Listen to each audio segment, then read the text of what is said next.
In this lecture, we will learn the basics of working with images in Python. The first step to this lecture is to find an image online that we want to use for this tutorial. I have added the image that I will be using as a course resource that you can download attached to this lecture. We will right-click on the tab in PyCharm and go to Show in Explorer. Then we need to click and drag our image we will be using into that folder so that it is in the same folder as the Python script that we will be running. Next, we need to install Pillow, the Python imaging library. To do this, we will copy the path to the directory that our Python script is in. Then we will open up the terminal or command line and use the cd command to switch to that directory. Now we need to run a pip command to install Pillow. We will type pip install Pillow. When we hit enter, Pillow will begin installing in this directory.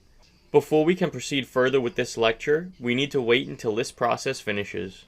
Once the installation finishes, we can go back to PyCharm into the Python script that we have been working with in this course.